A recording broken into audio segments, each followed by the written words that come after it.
네, 안녕하세요. 수능특강 문학 현대시 03번 정지용의 백록담이랑 정희성의 저 산이 날더러 모걸시의 운을 빌려라고 하는 작품을 해설을 하기 시작할 텐데, 일단 백록담 같은 경우에는 한 학교가 있어가지고 제가 선택적으로 수강을 해도 된다라고 공지를 한 상황이라 나 작품을 먼저 보고 그 다음에 앞으로 가는 방향으로 그렇게 진행을 하도록 하겠습니다. 됐죠? 저산이 날더러 모걸시의 운을 빌려인데, 저산이 날더러 모걸시의 운을 빌려라고 하는 작품은 거의 박모걸의 작품을 많이 활용을 해서 창작을 했던 작품이라서 크게 뭐가 다르거나 이런 건 없거든요. 거의 비슷해요. 그리고 내용도 뭐가 되라고 한다, 뭐가 되라고 한다, 뭐가 되라고 한다, 이런 식으로 전개가 되는데, 여기서 말하고자 하는 주제를 먼저 알고 접근을 하시면 왜 이런 시를 지었고 왜 우리가 배우는지를 좀 알 것 같은데, 화자가 처한 힘든 삶의 현실이 드러나는 작품이 이 작품이에요. 그래서 여기서 말하는 모걸시라고 하는 건 산이 날 애워싸고라는 시가 있어. 그래서 박모걸이 지은 산이 날 애워싸고라고 하는 작품에 시상 전개의 방식을 말 그대로 빌려와서 힘들게 살아가는 화자의 모습을 형상화하는 작품이 이 작품이라고 보시면 돼요. 됐죠? 근데 가장 큰 차이점이 있습니다. 원래 다른 사람의 작품을 가지고 왔을 때 다른 점을 기억하고 계셔야 되는데, 박목월 작품에서는 화자가 간절히 바라는 소망을 산이 화자에게 명령하는 것처럼 표현하니까 화자의 소망이 강조되는 효과가 있어요. 그런데 정희성, 즉 우리가 보고 있는 이 작품의 경우에는 산이 화자에게 명령하고 있는 것은 맞지만 화자의 소망을 명령하고 있는 것은 아니고, 그냥 화자가 처한 힘든 또는 비참한 삶을 강조하고 있다라고 하는 차이점을 가지고 있어서, 뭐 더 간단하게 밝은 작품, 어두운 작품 뭐 이렇게 보는 경우도 있거든요. 그래서 이 정도의 배경 지식을 쌓고 보시면 좋을 것 같습니다. 일단 작품을 크게 보세요. 아직 내용 안 읽었습니다. 크게 봤을 때 여러분들이 벌써 눈에 들어오는 포인트가 하나 있어야 됩니다. 어떤 포인트가 있냐면, 첫 번째 두 행 묶어보시고요. 마지막 두 행 묶어보세요. 들어오셨죠? 여기서는 결국 무슨 상관의 구조? 수미 상관의 구조가 드러난다라고 하는 거 알 거고, 수미상관 구조 나오면 특이한 것만 할게. 형태상, 안정감, 균형감, 통일감, 주제 강조, 같은 말 의미 강조죠. 운율 형성. 이 부분은 기본적으로 알 거고, 크게 보세요. 패러디 작품이니까 크게 보고 들어가시는 게 좋아요. 라 한다, 라한다, 또 라한다, 라한다 나오네요. 그죠? 덜어는 또 어딨어? 덜어는 덜어. 됐죠? 또 이나 또 이나. 중간에 빼먹을 수도 있어요. 방금 밑줄 친 것들만 놓고 봐봐. 밑줄 친 것들 놓고 보면 시구나, 서술어 끝에 붙는 거 우리 어미라고 하죠. 특정한 어미, 그리고 체온 뒤에 붙는 거 조사죠. 등을 반복적으로 사용하고 있습니다. 선생님 무엇을 형성해요? 온율, 같은 말, 리듬감 형성하겠네요. 됐죠? 그리고 전체적으로 또 놓고 봤을 때 흙이나 파먹으라고 해, 십이나 들라고 하고, 쑥이나 되래. 전체적으로 무슨 말투가 나오냐면 말을 전달하는 형식의 말투가 사용되고 있습니다. 그럼 말을 전달하는 말투의 형식이라면 누가 누구를 말할 거야? 산이 화자에게 하는 말을 전달하는 형식을 바탕으로 아까 도입부에서 봤던 거, 화자의 처지를 부각하거나 같은 말 강조한다라고 했는데, 여기서 강조하는 화자의 처지라고 하는 건 비참한 삶, 힘든 삶을 강조한다라고 했죠. 그래서 그 부분 기억하면서 이제 본문을 보시면 더 빨리 끝날 겁니다. 가겠습니다. 가보자. 산이 날더러는 흙이나 파먹으라고 한다. 먹을 게 없으니까 흙을 파먹으라고 하겠죠. 그럼 결국 여기는 굉장히 가난하고 고달픈 삶의 모습이 되겠죠. 되셨어요? 또 날더는 시적 화자 작품 속에 등장한다. 기본이죠. 삽이나 들라고 하고, 삽을 든다라고 하는 건 몸 쓰는 육체적인 노동이 될 거 아니야. 고된 노동을 하며 살아가는 삶이 될 거고. 또 볼게요. 쑥 구렁에 박혀 쑥이 되라고 한다. 이거는 좀 알고 계시면 좋은데, 이 쑥이라고 하는 소재의 의미는 문학에 나오면 이렇게 쓰여요. 힘들게 살아가는 나약한 존재. 이건 좀 부정적이거나 어두운 작품에 쓰였을 때의 쑥의 의미라고 알고 계시면 돼요.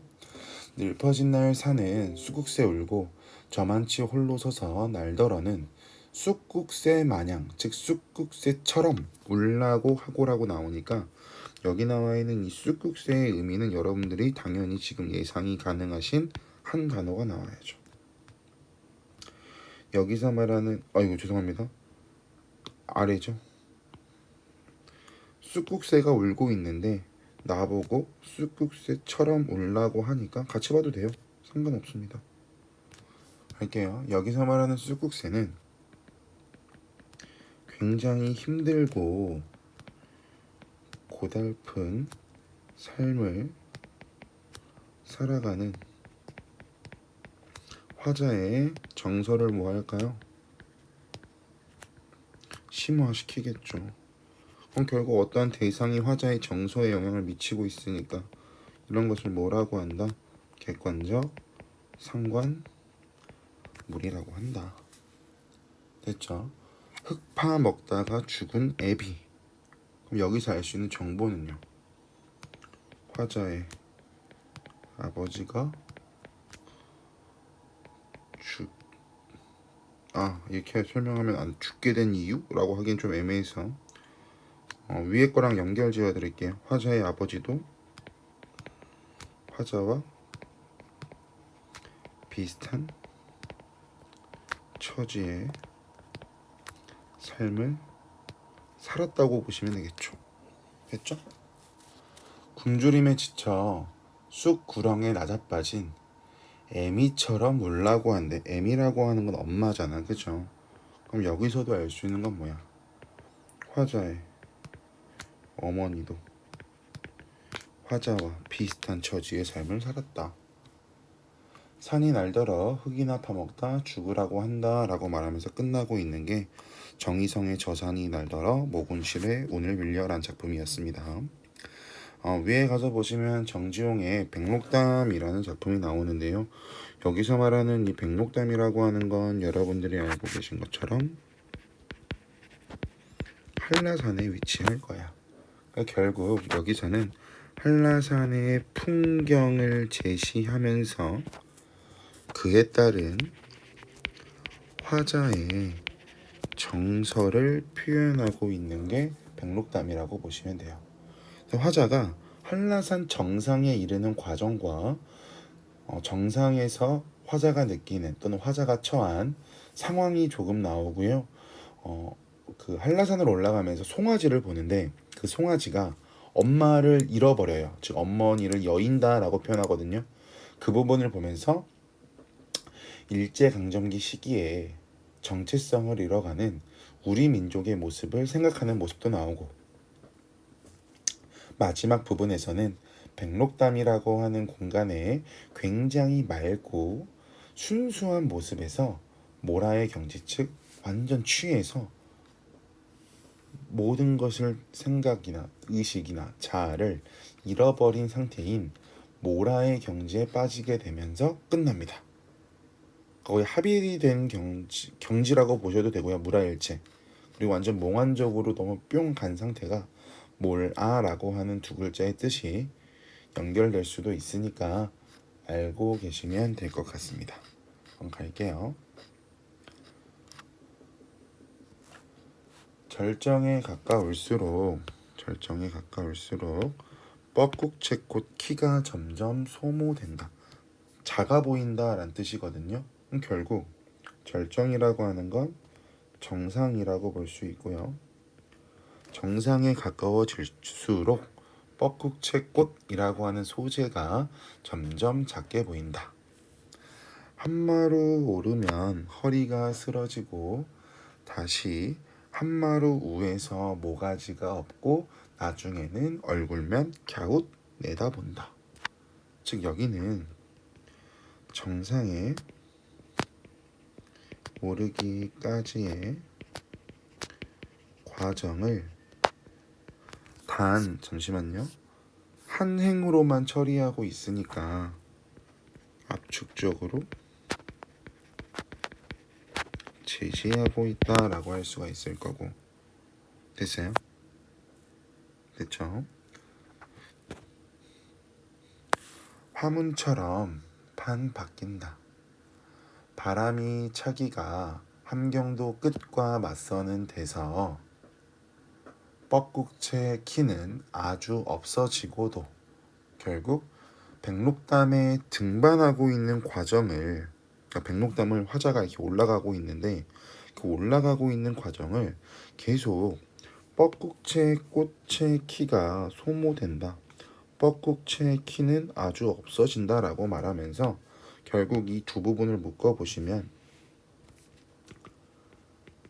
한라산 등반 과정을, 여기를 백록담이라고 해도 상관없어 얘들아. 작품 제목 적용해서.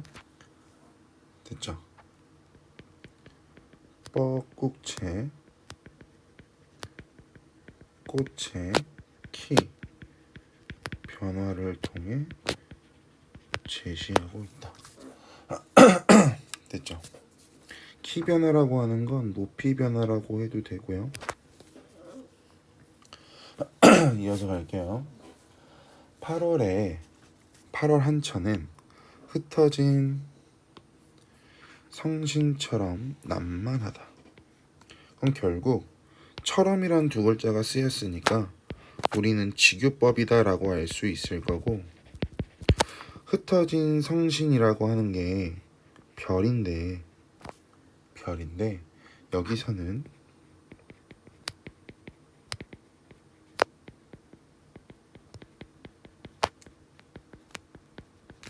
뻐꾹채꽃을 비유한 직유법이라고 보시면 돼요. 즉 뻐꾹채꽃이 굉장히 많이 피어져 있는 것을 별에 빗대어서 표현하고 있는 부분이라고 보시면 될 것 같습니다. 이어서 볼게요. 산 그림자가 어둑어둑하면 그렇지 않아도 뻐꾹채 꽃밭에서 별들이 켜든다. 제자리에서 별이 옮긴다. 여기서 말하는 이 별이라고 하는 건 뻐꾹채 꽃이 되겠죠. 됐죠? 나는 화자네. 여기서 기진했다. 얘를 두 가지로 볼 수가 있어요. 기진맥진했다 라고 본다면 화자가 올라가는 등산길 자체가 굉장히 고되다, 힘들다, 피곤하다. 또는 뻐꾹채 꽃이 별이 핀 것처럼 또는 별이 많은 것처럼 엄청나게 많이 피어져 있어서 자연을 보고 느끼는 황홀함, 그걸 뭐라고 하냐면 황홀경이라고 하거든요. 지금 뻐꾹채 꽃의 아름다움에 반한 상태라고 보시면 되겠죠. 암고란 환약같이 어여쁜 얼매로 목을 추이고 일어섰다. 여기서는 기진했다, 살아 일어섰다, 약간 이어지고 있는 시상의 흐름상 이어지고 있는 부분이 될 거고, 지금 방금 봤던 부분은 암고란이라고 하는 소재의 암고란이라고 하는 것에 아름다움이 들어간다고 보시면 돼요. 암고람의 아름다움. 됐죠? 암고란의 아름다움 또는 암고란의 신비로움. 적어드릴까요? 암고란의가 아니죠. 암고란에 대한 신비로움의 정서가 드러난다. 이어서 갈게요. 백화 옆에서, 백화라고 하는 건 자작나무거든요. 뭐 자작나무 숲 이런 말도 있는 것처럼 백화 옆에서, 근데 여기 나와 있는 이 백화는요,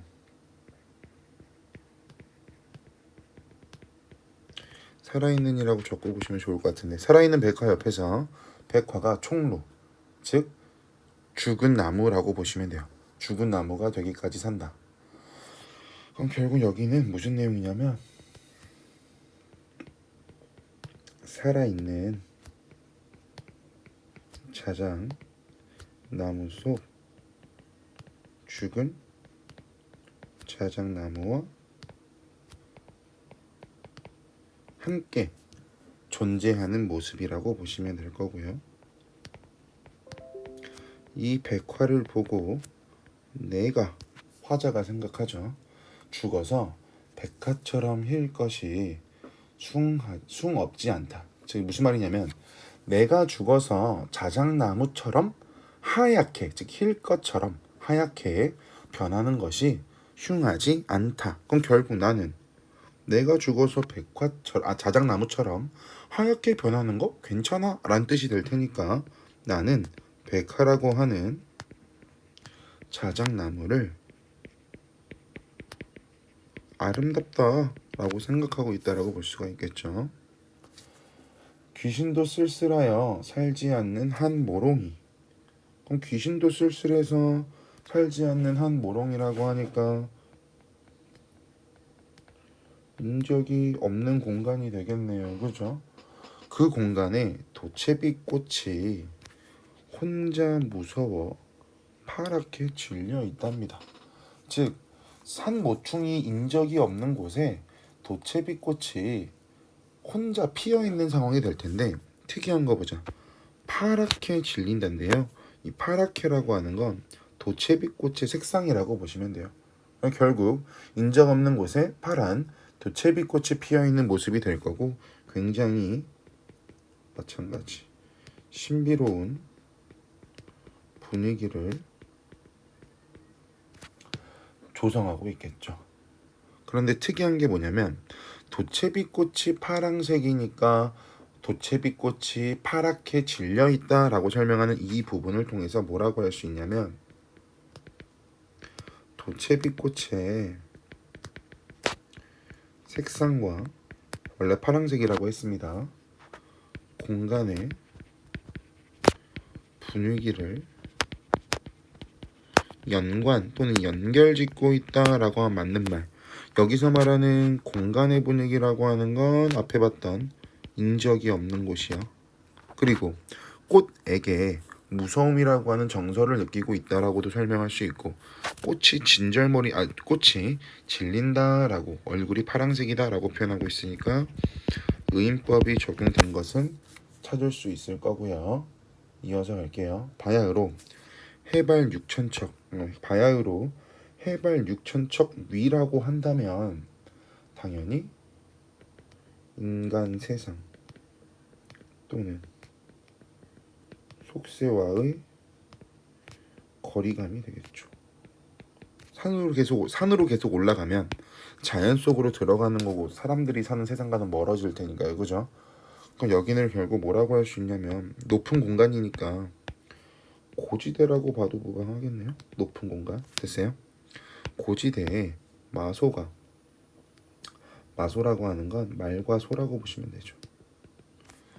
사람을 대수롭게 안이 여기고 산다. 사람을 대수롭게 안이 여기고 사는 건 결국 인간을 경계하지 않는 거죠. 대수롭게 안이 여기고 산다라고 하니까. 그리고 어울려 사는 모습이 드러난다. 굉장히 평화롭고 속세로부터 벗어났으니까 탈속적 분위기가 나타난다라고 하겠죠. 또 볼게요. 말이 말끼리, 소가 속끼리, 망아지가 어미소를, 송아지가 어미 말을 따르다가 이내 헤어진다라고 나와 있는데요. 따르다가까지 보고 이내 헤어진다는 끊어서 볼게요. 말이 말끼리, 소가 속끼리, 망아지가, 그 부분은요, 결국 종족끼리, 같은 집단끼리 집단을 이루어 살아가는 굉장히 평화로운 모습이 되겠죠. 평화롭다라고 하는 건 이미 앞에도 느꼈고, 여기서는 보시면 아시겠지만 차별 없죠. 갈등도 없습니다. 종족이 동일하면 같이 사는 거야. 됐어? 그런데 보세요. 이내 헤어진다라고 하고 있죠. 송아지가 어미 말을 따르다가, 망아지가 어미 소를 따르다가. 그럼 결국 소와 말의 어미가 바뀌었습니다. 소와 말의 어미가 바뀌었다고 말을 하고 있고, 이내 헤어진다라고 하니까 결국 국권 상실의 모습 또는 국권 상실의 현실을 표현해주고 있다라고도 볼 수 있을 거고요. 엄연히 따지면 이 앞에서 자르고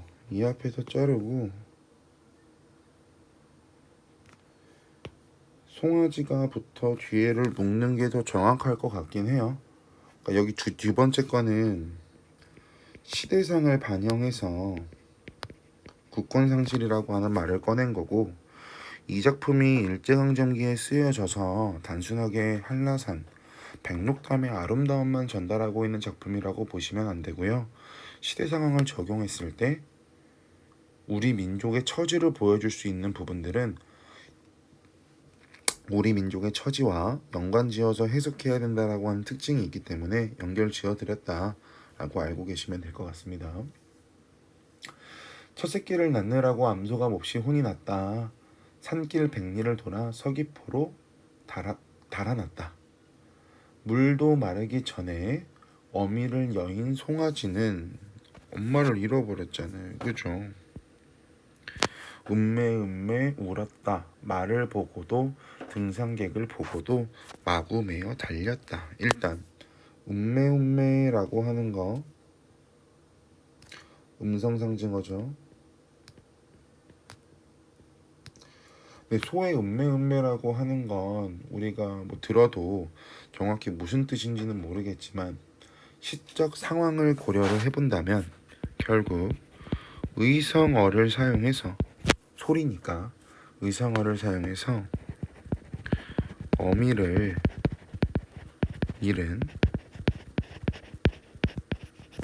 송아지의 가련한 모습을 표현하고 있다. 그리고 결국 다른 종족, 말이라고 하는 다른 종족, 등산객이라고 하는 다른 종족에게 의지하고 있는 상황이 되겠죠. 이것을 보고 갑니다. 우리 새끼들도 모색이 다른 어미한테 맡길 것을 나는 울었답니다. 화자가 느끼는 슬픔의 정서가 될 거야. 그럼 결국 우리 새끼라고 하는 건 동포 같은 민족이 될 거고, 모색이 다른 어미라고 하는 건 털색이 다른 어미인데, 여기서 말하는 모색이 다른 어미라고 하는 건 일제강점기.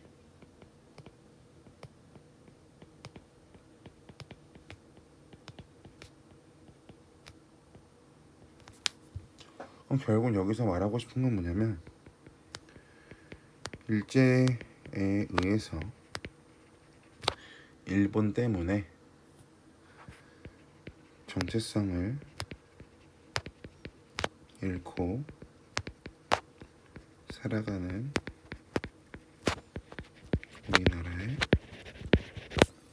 굉장히 비참하고 슬픈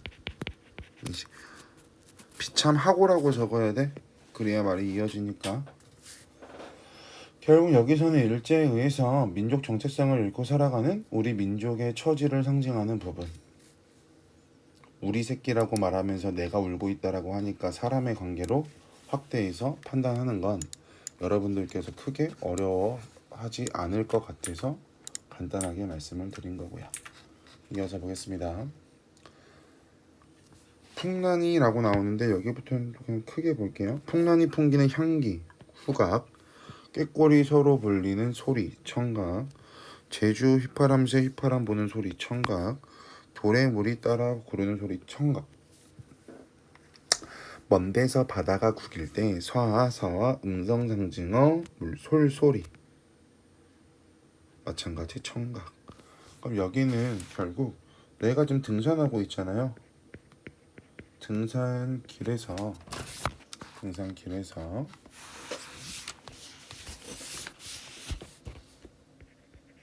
본 생동감 넘치는 경관을 묘사하는 부분. 그 생동감이 넘친다라고 할 수 있는 건 감각적 이미지를 사용하면 얻을 수 있는 효과거든요. 그래서 감각적 이미지를 사용했기 때문에 생동감 넘치는 묘사가 된다, 이렇게 봐도 돼요. 물풀의 동백 떡갈나무 속에서 나는 길을 잘못 들었다가 다시 칡넌출 기어간 흙 돌박이 고부랑 길로 나섰다. 문득 마주친 아롱전말이 피하지 않는다. 고비고사리 더덕순 도라지꽃 추위삭간 나물 대풀 석용. 그냥 산속에 있는 다양한 식물들을 열거하고 있는 부분이 되겠죠. 별과 같은 방울을 다른 고산식물을 새기며 취하며 자며한다. 여기서 누가 고산식물을 새기며 취하며 자냐면요, 이 주체는 앞에 나왔던 마소, 말과 소라고 보시면 돼요. 실제 사람들이 고산식물을 뜯어가면서 식물 속에서 지내진 않을 거 아니야.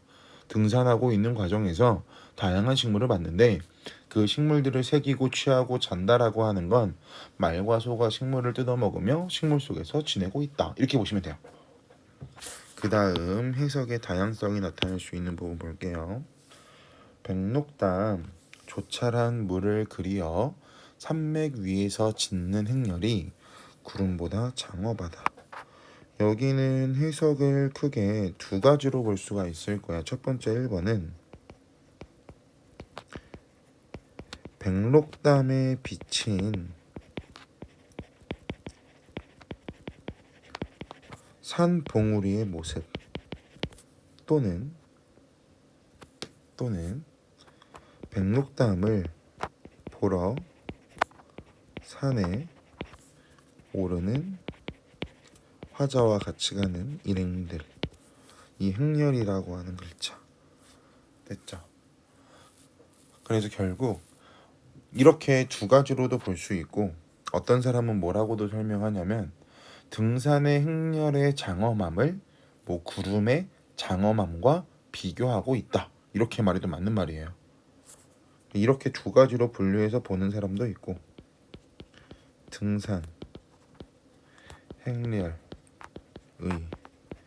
장엄함과 구름의 장엄함을 비교한다, 이렇게 보는 분도 계시다고요. 두 가지로. 소나기 논난 맞으며 무지개에 말리우며 궁둥이에 꽃물을 이겨 붙인 채 살이 붙는다. 그럼 결국 자연의 어떤 것이 나의 몸과 하나가 되고 있다. 그러니까 무슨 뜻이냐면, 굵은 소나기를 맞고 무지개에다가 말리고 또는 햇볕에다가 젖은 옷을 말리는 자리에서 엉덩이에 꽃물도 들고요, 물에 젖어서 피부가 부어오르는 느낌이 든대요. 물속에 많이 있으면 우리 손 같은 거 붓잖아 얘들아. 그런 부분인데, 결국 소나기 맞고 햇볕에다가 옷 말리고 앉은 자리에 엉덩이에 꽃물 들고 피부가 부어오르는 느낌이 든다라고 하는 건 다 자연과 연관성을 가지고 있을 테니, 자연에 동화된 화자의 모습을 다 감각으로 느낄 수 있으니 감각적으로 제시하고 있다라고도 설명하니까 알고 계시면 될 것 같아요. 마지막 할게요. 가재도 기지 않는 백록담 푸른 물에 하늘이 돈다. 드디어 백록담 정상 도착. 그리고 백록담 물에 돈다라고 말하고 있는데, 결국 백록담 푸른 물에 하늘이 돈다라고 하는 건 백록담 물이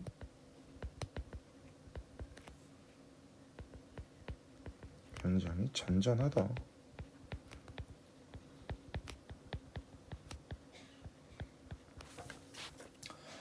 불구에 가깝도록 고단한 나의 다리를 돌아 소가 갔다.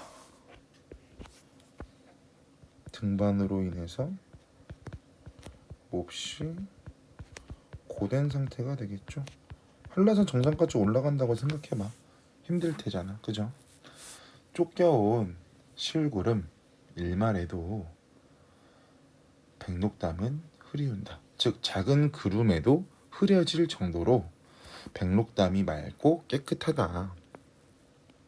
나의 얼굴에 한나절 폭인 백록담은 쓸쓸하다.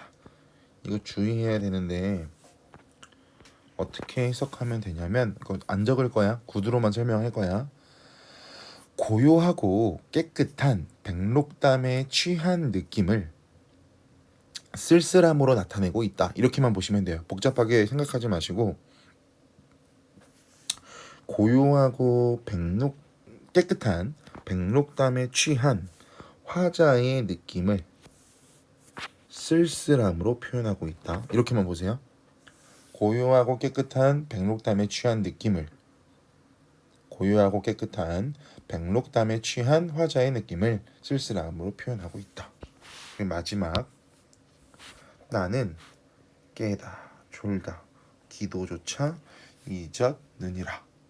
그럼 결국 여기서는 무슨 뜻이냐면, 화자가 가운데 있다라고 가정을 해볼게요. 화자는 지금 몹시 피곤한 상태가 될 거야. 죄송해. 피곤한 상태. 또 화자 주변에는 백록담의 장관 또는 뭐 백록담의 모습이 화자를 둘러싸고 있겠지. 이렇게 화자가 몹시 피곤하기도 하고 백록담의 장관, 즉 백록담을 바라보다가, 이를 경관이라고 해도 되겠다. 백록담의 경관에 취해가지고 평소에 하는 중요한 행위인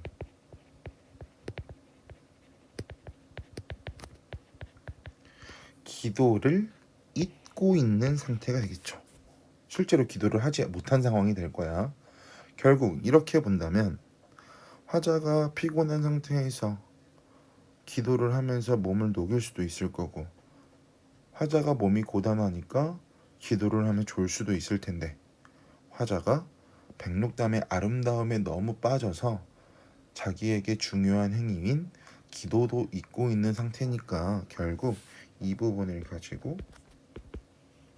화자와 자연, 얘는 백록담이 되겠죠. 이 합일된 경지, 즉 무라 일체의 경지에 도달하였다라고 하면서 끝나요. 그래서 이렇게 보면 별게 없는 부분이기 때문에 좀 알고 계시면 될 것 같고요. 지금부터 특이한 것들 체크하면서 묶을 거니까 잘 따라와. 지금부터 제가 이 하늘색으로 체크하는 것들은 비유적인 표현들을 다 하늘색으로 좀 구분해서 체크를 해놓을 텐데, 이 비유적인 표현을 통해서 얻을 수 있는 것, 표현하고자 하는 것은 한라산을 등반하는 과정에서 겪었던 경험이나 정서를 생생하게 드러내기 위해서 비유적인 표현을 썼다라고 알고 계시면 될 것 같아요. 일단 첫 번째, 화문처럼 판박힌다. 두 번째, 성신처럼 난만하다. 세 번째, 환약같이 어여쁜 열매. 네 번째, 백화처럼 힐 것. 마지막 다섯 번째, 별과 어딨지? 별과 같은 방울. 전부 다 비유적인 표현이고 한라산 등반 과정에서 겪었던 경험이나 정서를 생생하게 드러내는 부분들이 될 거고요. 또 무슨 색깔로 할까? 빨간색? 제가 지금부터 빨간색으로 체크하는 것들은 뭐라고 보시면 되냐면 감각적 이미지들이요. 내가 아까 말했지, 감각적 이미지를 사용하면 생생하게 표현할 수 있다라고 했는데, 무엇을 생생하게 표현할 거냐면 한라산의 뭐 풍경, 자연물, 이런 것들을 생생하게 또는 뭐 생동감 있게 표현할 거야. 됐어요? 갑니다. 바람이 차기가 촉각이네요. 산 그림자 어둑어둑하면 시각이죠. 송아지가 웅매웅매 울었다. 그다음에 잠만, 풍년이 풍기는 향기, 여기 계속 나오죠. 소리, 여기, 여기, 여기. 그리고 흰 돌박이라고 하는 것도 잘 보시고, 그리고 백록담 푸른물, 명확하게 드러난 것들, 또는 제가 빨간색으로 친 것들은 한라산의 풍경이나 자연물을 묘사하는 거거든. 그래서 제가 밑줄 친 거 말고도 감각적 이미지는 존재합니다. 하지만 한라산의 풍경이나 자연물을 묘사한 부분만 따로 체크했다라고 생각을 하신 다음에 생각을 하시면 좋을 것 같고요. 마지막, 현실인식 나온다라고 했잖아. 그 현실인식만 보자. 초록 색깔로 갑니다. 지금부터는 여기요. 물도 마르기 전에 어미를 여인 송아지는 운매운매 울었다 있죠. 됐어요? 여기는 갓 태어난 송아지가 엄마를 잃었다라고 볼 수 있고, 얘를 가지고 시대 상황을 적용시켜 보시면, 즉 우리 민족으로 확대시켜 보시면, 일제 강점기 시기 우리 민족이 함께 살지 못하는 상황. 얘는 반영론적 관점에서 감상했을 때 이렇게 볼 수 있다라는 게 되겠죠. 되었어요? 그러면 이러한 상황 때문에 화자는 어떤 생각을 하냐면, 우리 새끼들도 모색이 다른 어미에게 맡길 것을 나는 울었다. 즉 어미를 잃은 송아지를 보면서 우리 민족의 불행한 현실을 떠올리면서 슬퍼하고 있고, 결국 화자는 일제강점기에 우리 민족이 정체성을 잃게 될 거야. 나는 그게 슬퍼 라고 말하고 있는 게 반영론적 관점에서 봤을 때 해석이 가능한 부분이라고 생각하시면 될 것 같습니다. 여기까지가 3강이었고요. 고생하셨습니다.